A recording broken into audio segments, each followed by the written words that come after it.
Welcome to Comic Book Club. Today's choice was Donatello 1 micro series, one shot, and it was my choice. So I will take the big screen and show you guys. So Okay, good. I read the right book. That would be better. he's got a little turtle weenie there. I thought that was cute. The When I bought, Donatello. yeah, I bought the book. I didn't think nothing of it. Oh, Kirby stuff in the back. nice. Suppose Kirby. I was going to say, I knew why you picked it once I started reading it. Yeah. Yeah, I got to make you guys read something I thought was cool. So, mine was actually, I think all of y'all that read it digitally got to read it color, and it's actually a black and white, I believe. Oh, Yeah, I read it in color. I read it in color. Yeah, Yeah, it's the same everybody did. book. I believe mine's a volume 1 though. It's the first print, so I think they just made the collar one later. Oh, that's But weird. that's kind of what it looks like. Classic Turtles art. I would guess Eastman or Laird probably both did it. Who knows? But all right, let's get right into the scores or the story. So basically, it starts off with Donatello taking a shower and not getting enough hot water, and they're like, "Oh yeah, go fix the water heater," right? And to do that, a new person, like April said, I think it was April. She goes, "Don't forget to go talk to Kirby down the way. If you run across him or whatever, he's kind of a wiry guy. Talk to him about this or that. He's a new tenant. I don't know, some silly shit." And so he's walking down the way, and Donatello runs into this um, this big freaking monster. He's like, "What the hell is that?" You know, and he starts to fight it, and it just goes around a corner, and he follows it into a dead end, and it wasn't there. So um, he's looking for it, and then he sees an open door, and he's like, "Oh, that must be where Kirby's at." So he goes in there, and Kirby's doodling away, and he's drawing, and shit's coming off the paper, and he's talking to the Donatello should have wore like his human stuff, but he's down in the sewer, and he didn't have on his costume to fool people, right? So Kirby's like, "Oh my goodness, this green man is here and stuff," and Donatello's talking to him, and Kirby's like, "Oh, you must be coming here for the crystal," and Donatello's like, "What are you talking about?" And Kirby's like, "Oh yeah, you can have it. I was just borrowing it. I was just messing around with it." And he tells Donatello, he's like, "Yeah, so the crystal, whenever you draw with it, it creates whatever you draw." Um, Hold on a second. So Donatello draws like a stick figure, and it comes to life. So Donatello gets to figure out like, "Oh wow, that's interesting. The thing I drew comes to life," and he's like, "Yeah, that's what they do. They kind of disappear, but I noticed something compelled me to draw this like gateway." Kirby made a mirror gateway, some kind of thing, transportation thing, and Kirby and Donatello jump into it, right? So they jump into it. Donatello's like, "Yeah, it's cool over here," and Kirby's like, "All right." So Kirby follows them. They get to the other side. Um, So here they are in Kirby's like world he's created, and Donatello's kind of like assessing the area, and all of the human creatures that Kirby created were getting destroyed by the monster characters that Kirby created, and they seen that. They was like, oh shit, that's not good. So Donatello starts beating the hell out of all the monsters by himself, and Kirby's like, oh, let me draw this like fist punching booster machine gun for Donatello. So Donatello starts using the machine that Kirby drew for him, and he's like, oh, this is great, Kirby. And then it started running out of bullets, so he just started hitting him with like a hammer. He's like, doing his ninja stuff, like making the best out of whatever he could. And Donatello's like, oh, this ain't enough, Kirby. And Kirby's like, oh, I got it, Viola. And he makes a big, it looks like a giant mouser machine, and the mouser's eating the monsters, and they're driving the machine at the top of it. And it was working pretty good. And they get to a part where they're getting a little overwhelmed still, and Kirby's like, what can I do? What can I do to fix this? I know I can figure it out. And Kirby drew like handcuffs and chains and stuff to wrap around all of the creatures, right? So now everybody's took care of. Kirby figured it out. Donatello was like, man, that was a great adventure, Kirby. Blah, blah, blah. They're on their way out. And they see that the machine they're about to use is like shrinking kind of deal. I can't really get, hold on, let me get the right panel. Yeah, it's shrinking right here. Portal. Oh. Yeah.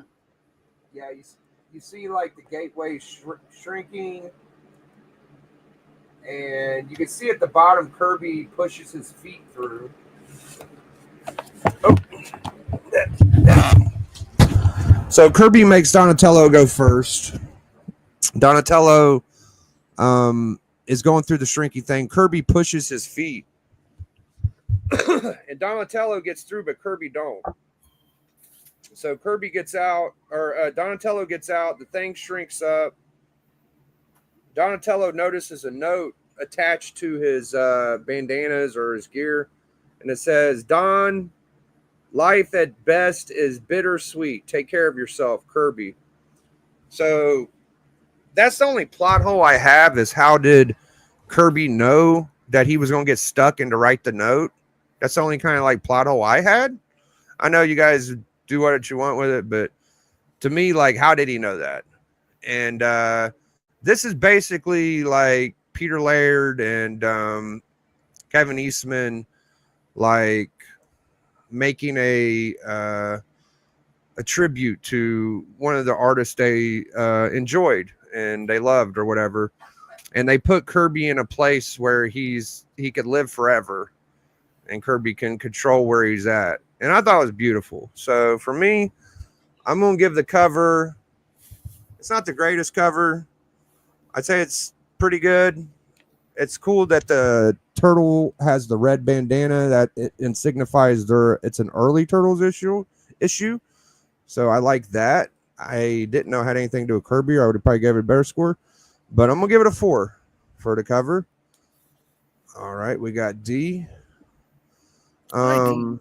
For the inside art, I'm gonna go 375. 375. Story, I'm giving it a 4. And overall, I'm gonna give it a 4. And oops. Cover, inside art, story, overall. All right. And my next choice is Alan. Thanks. Okay, so for me, the story is pretty cool. It's like a little love letter to Kirby, which I think is really interesting. Those are the exact words I was thinking. So yeah, so I really enjoyed it actually. It's a quick read. It's a very simple story. There's not a whole bunch to it, but it's it's got its own coolnesses. The only thing that I think that they really missed an opportunity to put into this story that would have just made it the best story ever is if the monsters had fedoras. That would have Nice. been brilliant. I just think Or cigars. with cigars, if that would have been just, oh, okay, they got it, and they should have had names as well with like multiple vowels. That would have been cool. Things like that. It would have been just a cute little thing. But I did enjoy it. So for me, the cover, actually, I love these kind of covers where you have like the creations coming to life on the cover. So there's actually a very famous Punch, I think it's Punch 9, which is kind of the same idea where the artist is drawing and his creations are actually killing him. There's like those kind of classic elements to it. So I do enjoy this cover. I give it a 4 because it is kind of cool. It's kind of coming to life and it's 3-dimensional. It's also a wraparound cover, which is another little gimmick that I enjoy. The interior art I thought was fun as well. As I said, they missed a few opportunities that they could have really played up the Kirby-ness, or they could have had somebody just do that action thing that Kirby always does, or have like kind of crazy machinery things. So those would have been kind of fun if they had done that. So a couple missed opportunities, but I still give the interior art, because of its originality and style, I give it a 4. Actually, I think that seeing the black and white version makes me appreciate it a bit more even. I think the color, sometimes you lose a bit of that details. I know that both, Eastman, when he does stuff, it's very, he's very into the black and whites and the very detailed stuff, which, it's quite good. I enjoyed the Ninja Turtles run. So the interior art, I give a 4. And the story, again, it's one of those ones that if I was just rating it as a story, probably I'd give it a 3, because of, it's a good story, but not a great story. But because it is what it is, it's a love story, a love story to somebody that, they respect. And there's like this thing where they are giving him a place to live in his own imagination, which is kind of brilliant. And that they show that his creations come to life. And for the reader of Kirby's stuff, that's how it is. It's like, that it comes to life in the reader's mind, right? We imagine it as being real. So, I thought that those elements were really great. So for me, the story is a 4 as well. So, and then overall 4, because that's average of a bunch of 4s.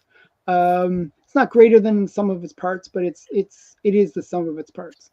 So for me, it was pretty great story overall. So yeah, 4 all around. And I'm gonna bail at this point. So I'll have Matt follow me up, and we'll go from there. So bye, everyone. All right, thank you, Alan. Thanks, guys. Later, Bye, Al. Oops. What the heck? Okay. Hold on. Sorry, guys. That's There we fine. go. Hi, everybody. I agree with Alan with one of the things about this book. It reminded me of Fantastic Four 508, where the Fantastic Four meet Kirby, and Kirby is like their god. Oh yeah, I know what you're talking about. Yeah.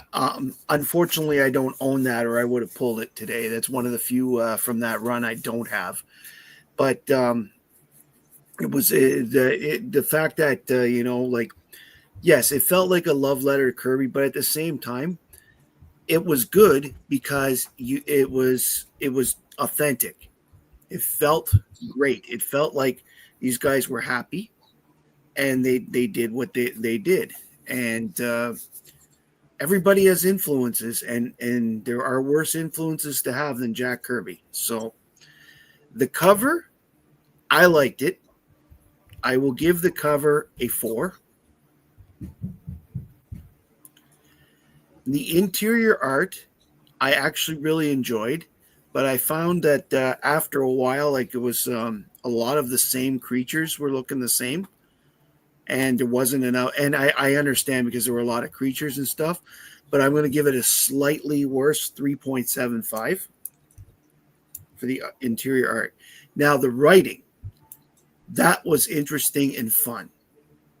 You could tell that they really enjoyed themselves doing this book, and rightly so. It was a lot of fun. It was a quick read. It was a fun read, and the story itself led towards that. And honestly, I think that the story itself rates a 4.25. Okay. Yeah. Because it was fun. It's the type of thing I like in comic books. Short, quick, and fun. Yeah. And, and so overall, I will give it a 4 because that's the average of what my 3 scores are. But honestly, it was fun, and I would read this again in a heartbeat because it was a good book overall. Turtles are fun. The Turtles are, a lot of fans, but they still are a little underrated. For a lot of collectors that I know, the Turtles are like the, oh yeah, people. And I would like to have D follow me. Cool. We got a full house tonight, boys. A full book club. What up, D? Let's see what you got, man.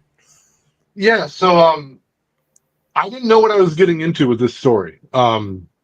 It took me a minute. Even after they introduced the Kirby character, I didn't think it quite looked like Jack Kirby at first, so I didn't make that connection at first. It took me a minute. It was almost like they didn't want you to know who it was, too, bro. Well, like actually, the Kirby looks like the wartime Kirby. Yeah, no, and Photos. I've seen pictures of Jack Kirby throughout his life, and I'm not saying that it didn't look like him at any point in his life. It didn't hit me.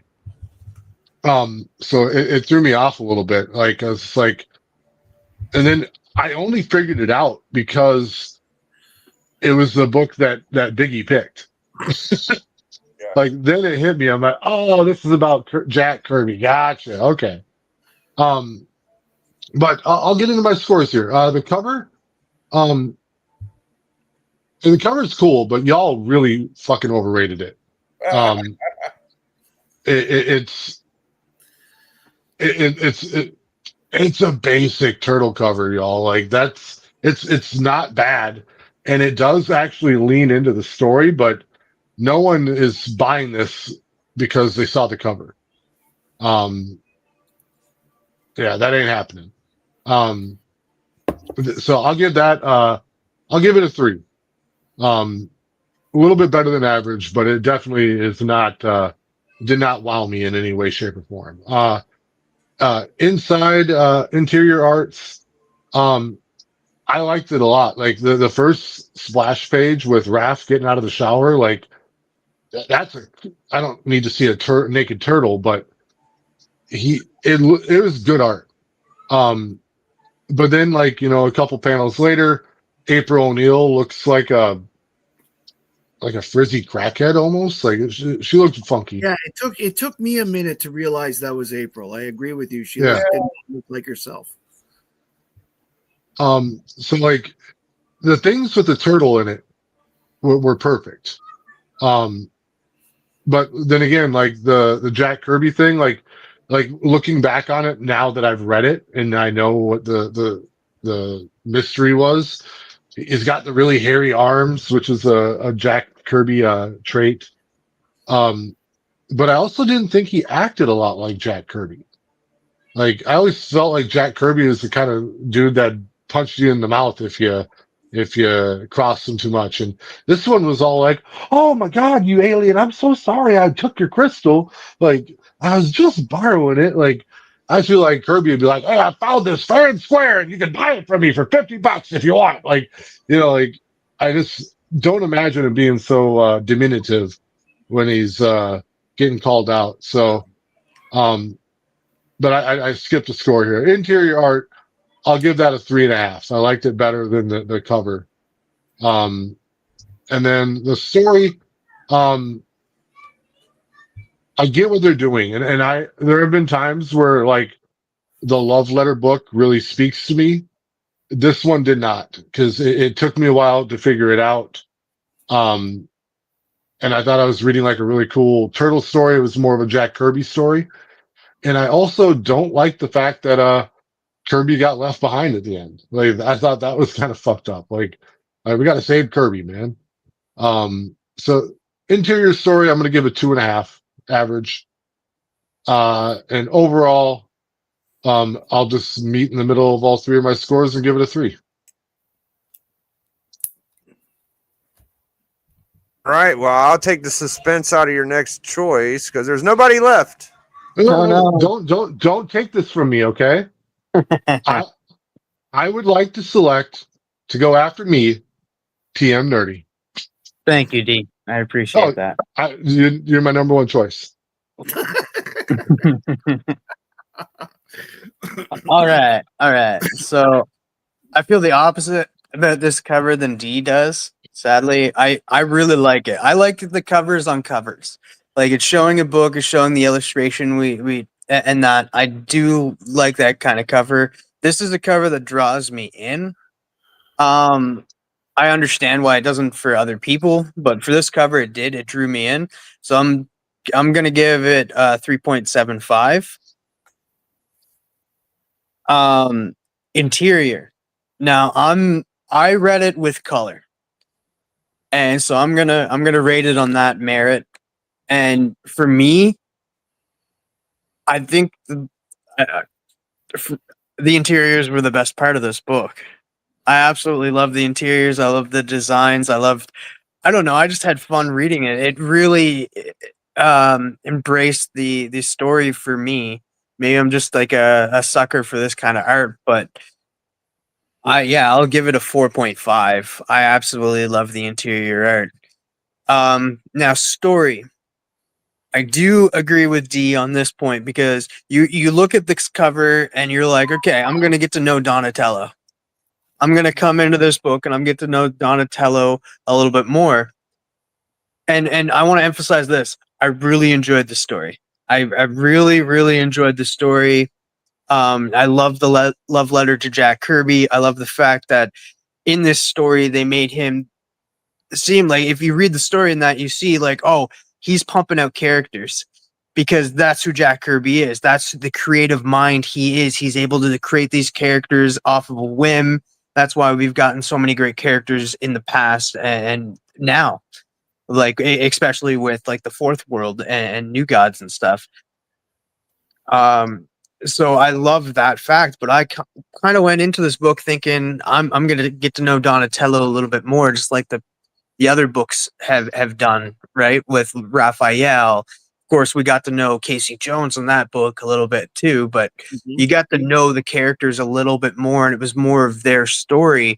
I feel like this story should have been a separate story after Donatello, like the Turtles meet a great artist, or that's not a good title for the book, but like make it a book about Jack Kirby and stuff. Don't give it the title of Donatello and say like, oh, we're just going to sneak Jack Kirby in here. Give him a little bit more credit and be like, hey, this is a book about Jack Kirby. This is our love for Jack Kirby. The Turtles meet their inspiration. Like that could have been the book. So for that, and the thing is, like I said, I really, really like the story, but that's just my only downfall. So I'll give the story a 3.5. Overall, I'll give it a 4. Very cool. I want to point out that I think the reason why Kirby didn't look more Kirby-esque is because they may have been worried about a image, claim, because people like Kirby who are in the public eye can like claim a copyright on their own person, like their personage. And with him being a main character in the story, they couldn't claim fair use because he was in too many panels. Fair use would be if you're going to do a cameo in the corner of, say, a Jack Kirby statue, where, you know, making him a main character in the story, they might have to make him look slightly different. But everybody knows it's Jack Kirby, but looking at him, it might not be Jack Kirby. When was this book out? In the 90s? Oh, dude, this is 80. What? That's another thing. Like, So he was alive, and they probably didn't want. They probably were worried about having to pay. I don't him. know if he was alive. you know what would have been really Right in cool? 1986. 1986. Go So ahead, he was Tim. alive when the book came out. Yeah, he It was would have still been alive. really cool if they would have, like, not to say if they didn't do it, they might have, but like they should have reached out to him and said, hey, like, would you want to do some art in this book, and have the art in the book, the ones that, like, when Jack Kirby's drawing the creatures and that, have that be the art for Jack Kirby. Like, Jack Kirby actually draws that. That would have been so cool if they could have done it. Yeah, he may have wanted too much money. Wasn't this pretty? Like, it was still Well, time. this if you read the turtle tracks on the other side of the cover, it says so not having Kirby's innate talent of years of drawing practice, I'm not sure knew successful we were in achieving a Kirby-esque look to the other world's critters in the story, but in any event, we had a lot of fun doing it. I would like to personally thank Jack Kirby for taking the time to call me and approve the story as we had laid it out, rough form. So for inspiration, excellent, and years of wonder and entertainment with integrity and heart, and for giving us Intergrim, Orion, Commandy, the King, Big Barda, Darkseid, and many others. Thanks a lot, Jack. This one's for you, Peter. So they talked to him, they talked it out, and it's, if you do get time, read that other side of it. It'll kind of explain where the time was and situation. I've read this about 5-10 times. Now, to say like it didn't have any hint towards Kirby, it did have the artist table with the sketchbook. So a little bit of a hint towards an artist in a comic, right? No, I think it makes more sense after you read it than before. Like, seeing that cover does not tell me that I'm about to read a Jack Kirby story. It makes me think I'm Yeah. going to hear a Donatello story. Yeah. But and I'm glad, like, so that also kind of, I think, supports one of my criticisms is it looks like they had Jack Kirby's blessing. They could have drawn him however they wanted to, and they chose to make him a little more abstract than he needed to be. So we got 75.5, Matt. Yeah, it's the 12th highest book we've had so far. 12th? 12th highest. Yep. Not bad, not bad. Out of 50, that's pretty good. So, I mean, the problem is when somebody is being attributed, you know, part of they may have taken a little artistic license in not quite making him look the same. Maybe that, as I said, he looks a little more like older photographs. It's like if you look at Stan Lee, everybody remembers Stan Lee with the big glasses and the goofy hair and, you know, like sideburns and beard. You see Stan Lee from the 1950s, he's a guy sitting there in a suit and a bow tie. So looks completely different. yeah, So, I mean, into kind of just deep dive in it, like it was cool. It, like, you kind of get the army skills from Kirby in this book, because he got in there. yeah. He was just as formidable as Donatello. Like, he might not have been. Well, that's what I mean. That's what I mean. This wasn't Yeah. a Donatello book. This was a Jack Kirby book. Yeah, that's cool. I'm just saying that Kirby wasn't like a pussy. Like, could you imagine like other artists going into that kind of world? And Mhm. but Yeah, whatever. that's what I mean. Like, Jack Kirby was like the best in the story and stuff. That's why I think like they should have just did a story about Jack Kirby. That would have worked so well. Like, they didn't have to be like, hey, this is a Donatello book, and then be like, no, it's actually a Jack Kirby book. Because Jack Kirby was the true hero in this, and that's why, like I said earlier, it showed how creative Jack Kirby was. Like they're showing their love for him. Their inspiration was Jack Kirby, and they're showing how creative Jack Kirby was, how he can like at a snap of a finger be like, you know what, I have a creature that can defeat this guy. I have a creature that can defeat this guy. I have something that can defeat that. Oh, let me give you equipment that can defeat this. He that's how creative of mind Jack Kirby was. So like yeah, like this was definitely a love letter to Jack Kirby and stuff, but they should have just made a Jack Kirby book. At the same time, Oh. At the same time, if you know the personalities of the Turtles, the most laid back is Donatello. So they could make him like the star of the show without because like Raphael's very aggressive, Leonardo's a leadership boy, and Michelangelo just doesn't shut up, right? So you got Donatello who's laid back. He's the best one to take a story and go hang out with a guy like that. Yeah, you're absolutely right, dude. He's the most intelligent. You know, And by putting Donatello on there, they're also ensuring they're going to get more money because they're using their own character as well. So, Yeah, there's just a better way. I don't know. I think you should just give Jack Kirby a little bit more credit. To say that, at least they went out of their way and made a book. Like not a lot of people did. mhm, They put it. They didn't just put him, rest him. I mean, he was alive at the time, but mhm. just the thought of being like, oh, this guy ain't going to die. He's like immortal. And I don't think that it's like a bad place for him to go because he can create whatever he wants to. So I'm Mhm. happy with it. But D is the next choice.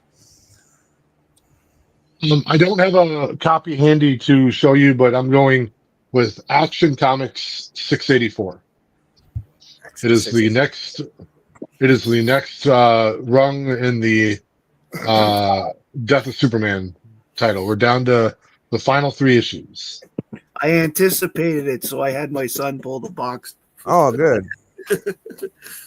Hey, Yeah. do you have it? Do you have it handy? You can show everyone what we're talking about. Give me a minute, and yes. yeah, I could Google it, but I'll wait on Matt. We'll get the In-hand reveal. I kind of like that better.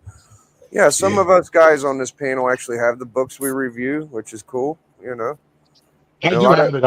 I had no time to pull it, but when I D, got I- home, I can guarantee D has a copy.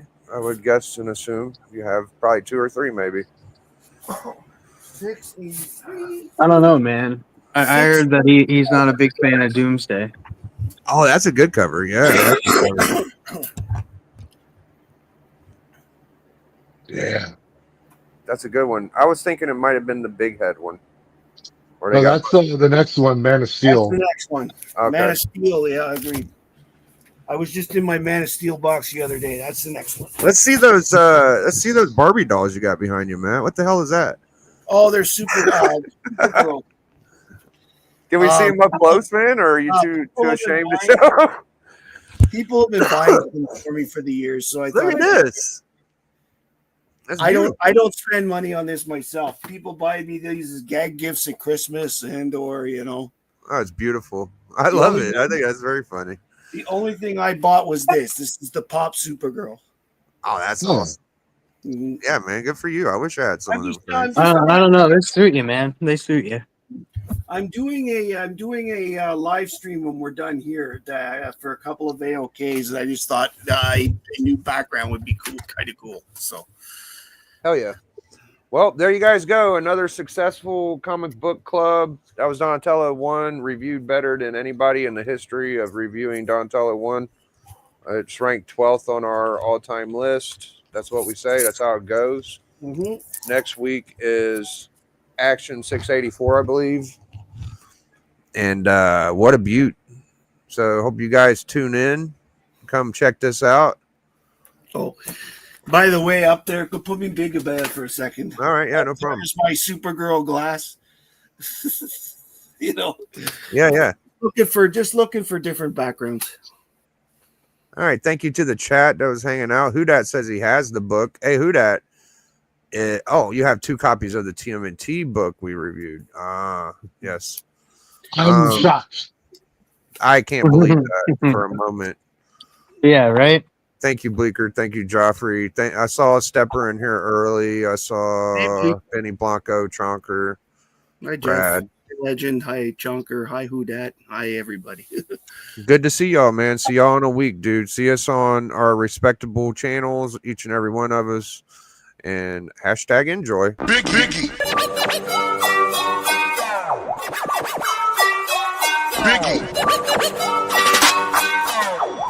Biggie.